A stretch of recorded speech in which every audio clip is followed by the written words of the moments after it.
Have you ever helped someone and later felt sorry? Let's see how this happens in today's story. Greg works as a porter at the Shepton Hotel in New York. His job is hard, but every day after work, he does the same thing. He crosses the street and buys a coffee from a small cafe near the hotel. One afternoon, Greg notices a girl sitting near the window. She has green eyes and dark hair. She looks serious.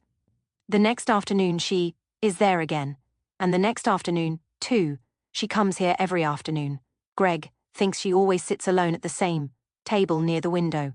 She drinks one cup of coffee and looks outside. Sometimes she opens her bag and takes out a small notebook. Greg does not know why, but he likes seeing her there. After a long day at work, the cafe feels warmer when she is inside. That evening, Greg decides to speak to her. He buys his coffee and walks to her table. "Hi," he says. "My name is Greg. Can I sit here?" The girl looks up. "Okay," she says. "I'm Cassie. I come here every day after work," Greg says with a smile. "I work at the Shepton Hotel." Cassie nods, but she does not smile. "You have beautiful green eyes," Greg says. "Do I?" She answers quietly. Greg feels something is wrong. "You don't look very happy," he says. "Is everything okay?" Cassie looks down for a moment. "It's nothing," she says. "Tell me," Greg says. "Maybe I can help." Cassie takes a deep breath. "My stepfather is staying at your hotel," she says. "He has my sketchbooks. I am an artist. Those sketchbooks are my life," Cassie says softly. "I draw every day. Without them, I feel empty." Her hands shake as she speaks. "When I ask for them, he says no. He wants me to go back home to Boston, but I don't want to go." Greg listens carefully. "How long is he staying at the hotel?" he asks. "2 more days," Cassie says.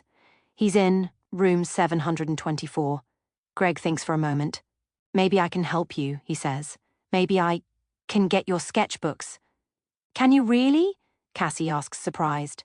"Meet me here tomorrow afternoon at 4:30. Greg says.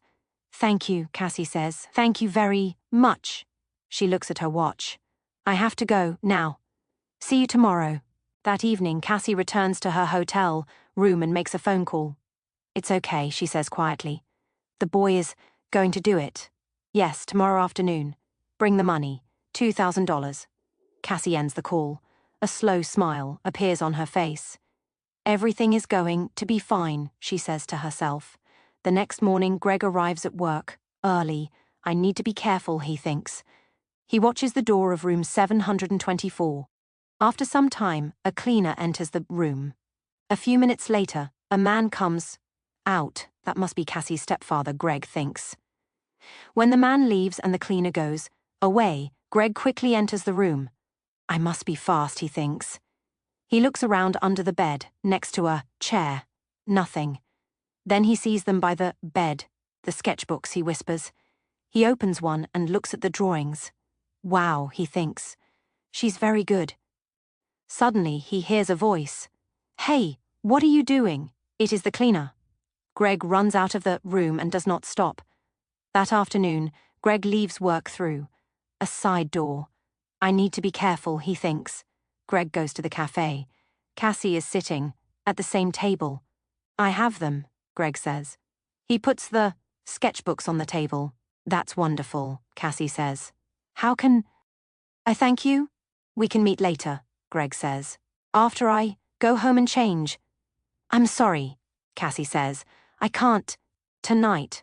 Maybe tomorrow." "Okay," Greg says, "tomorrow evening at 6. Cassie says, "Here." Cassie stands up to leave. "Don't forget your key," Greg says. "Oh, thanks," Cassie says quickly. She takes it and leaves. Greg finishes his coffee. Then he sees his friend Mike, who also works at the hotel.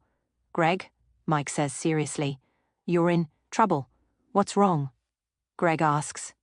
"Jake Russo's sketchbooks are missing," Mike says, "and the cameras show you, coming out of room 724. "Who is Jake Russo?" Greg asks. Mike looks at him.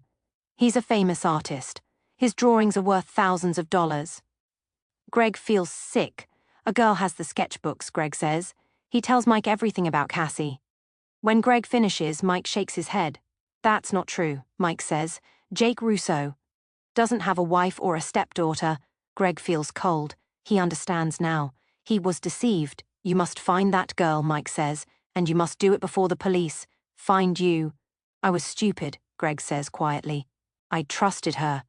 Greg walks toward his small apartment. When he sees a police car near the street, he stops. They are looking for me, he thinks. That night, Greg sleeps on a train in the subway. The night is long and cold. Greg does not sleep well. He keeps thinking about Cassie and the green eyes. That fooled him. Early the next morning, a cleaner wakes him. You can't sleep here, the man says. As Greg stands up, a man nearby looks at his newspaper, then at Greg. It's him, the man thinks. The hotel, porter. Greg sees his own picture on the front page. Oh no, he thinks. I have to get out of here. Greg runs and goes to Mike's apartment.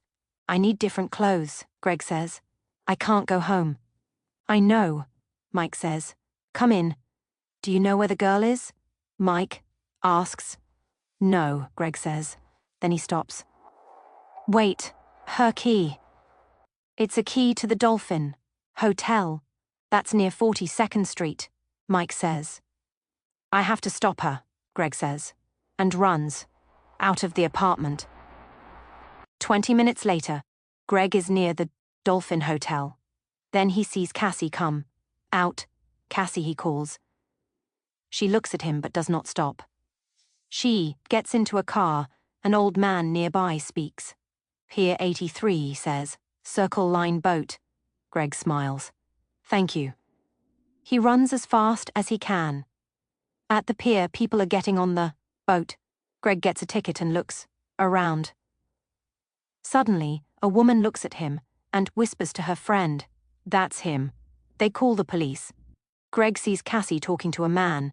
Then, 2 policemen arrive. Where are Jake Russo's sketchbooks? One policeman asks Greg. I don't have them. Greg says. She does. The policeman turned to Cassie. You're coming with us, one of them says. I don't understand, Cassie says. You will, the policeman answers. Later, Greg returns the sketchbooks to Jake Russo at the hotel. I'm very sorry, Greg says and tells him. Everything. Jake Russo smiles. It's okay, he says, but stay away from girls with beautiful green eyes. Let's learn a word, deceived. Deceived means someone makes you believe something that is not true. In the story, Cassie deceived Greg with a false story. Have you ever been deceived by someone you trusted? Tell me in the comments.